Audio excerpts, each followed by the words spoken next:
കേരള രാഷ്ട്രീയത്തിൽ പിണറായി വിജയന്റെ ഏകാധിപത്യത്തിനും CPM-ന്റെ ഇരട്ടത്താപ്പിനുമെതിരെ ധീരമായ നിലപാടെടുത്ത ആയിഷ പോറ്റിയെ വേട്ടയാടാനിറങ്ങിയ സൈബർ സഖാക്കൾക്ക് ഇപ്പോൾ മറുപടിയില്ലാത്ത അവസ്ഥയാണ്. തന്നെ വർഗവഞ്ചക എന്ന് വിളിക്കുന്ന മേഴ്സിക്കുട്ടി അമ്മയ്ക്കും തോമസ് ഐസക്കിനും ആയിഷ പോറ്റി നൽകിയ മറുപടി CPM കേന്ദ്രങ്ങളെ ഞെട്ടിച്ചിരിക്കുകയാണ്. മറ്റുള്ളവർ വരുമ്പോൾ വിപ്ലവകാരികളും സ്വന്തം പാർട്ടിയിലുള്ളവർ പോകുമ്പോൾ വഞ്ചകരുമാകുന്ന CPM രീതി ഇനി കൊട്ടാരക്കരയിൽ ചെലവാകില്ല. VD സതീശൻ നയിക്കുന്ന UDF പടയിലേക്ക് എത്തിയ ആയിഷ പോറ്റി വരാനിരിക്കുന്ന നിയമസഭാ പോരാട്ടത്തിൽ ധനമന്ത്രി KN ബാലഗോപാലിന്റെ ഉറക്കം കെടുത്തുമെന്ന് ഉറപ്പായി കഴിഞ്ഞു. താൻ കോൺഗ്രസിൽ ചേർന്നത് വഞ്ചനയാണെന്ന് പറയുന്നവർ കണ്ണാടിയിൽ നോക്കണമെന്നാണ് ആയിഷ പോറ്റി തുറന്നടിച്ചത്.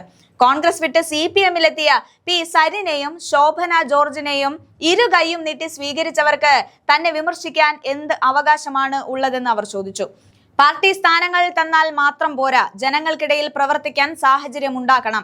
CPM ഇന്ന് ആ പഴയ പാർട്ടിയല്ല എന്ന് ആയിഷയുടെ വാക്കുകൾ CPM സൈബർ ഇടങ്ങളെ നിശബ്ദമാക്കിയിരിക്കുകയാണ്. സരിൻ വന്നപ്പോൾ അത് യുവരക്തം, ആയിഷ പോറ്റി വന്നപ്പോൾ അത് ആർത്തി. CPM-ന്റെ ഈ ഇരട്ടത്താപ്പിനെ കേരളം പുച്ഛിച്ചു തള്ളുകയാണ്. കൊട്ടാരക്കരയിൽ 3 തവണ MLA ആയി പാർട്ടിയെ നയിച്ച നേതാവാണ് ആയിഷ പോറ്റി. എന്നിട്ടും അർഹമായ മന്ത്രിസ്ഥാനം നൽകാതെ അവഗണിച്ചതും കഴിഞ്ഞ തവണ സീറ്റ് നിഷേധിച്ചതും CPM-ന്റെ സ്ത്രീ വിരുദ്ധ നിലപാടിന്റെ തെളിവാണ്. ഇപ്പോൾ കൂടുതൽ സ്വാതന്ത്ര്യത്തോടെ ഒരു ദേശീയ പ്രസ്ഥാനത്തിന്റെ ഭാഗമാകാൻ കഴിഞ്ഞതിൽ സന്തോഷമുണ്ടെന്ന് അവർ പറയുമ്പോൾ അത് അടിമത്തത്തിൽ നിന്നുള്ള മോചനമായാണ് രാഷ്ട്രീയ നിരീക്ഷകർ കാണുന്നത്. തോമസ് ഐസക്കും വാസവനും നടത്തുന്ന പ്രസ്താവനകൾ വെറും നിരാശയിൽ നിന്നുള്ളതാണെന്ന് കോൺഗ്രസ് നേതൃത്വം പരിഹസിച്ചു. വരാനിരിക്കുന്ന നിയമസഭാ തെരഞ്ഞെടുപ്പിൽ കൊട്ടാരക്കരയിൽ UDF സ്ഥാനാർത്ഥിയായി ആയിഷ പോറ്റി എത്തുമെന്ന് ഏതാണ്ട് ഉറപ്പായി കഴിഞ്ഞു. നിലവിലെ ധനമന്ത്രി KN ബാലഗോപാലുമായി നേരിട്ടുള്ള ഏറ്റുമുട്ടലിനാണ് ഇവിടെ അരങ്ങൊരുങ്ങുന്നത്. സ്വന്തം പഴയ തട്ടകത്തിൽ ബാലഗോപാലിനെ വീഴ്ത്താൻ ആയിഷ പോറ്റിയേക്കാൾ മികച്ച മറ്റൊരു പോരാളി ഇല്ല എന്ന് കോൺഗ്രസ് കണക്കുകൂട്ടുന്നുണ്ട്.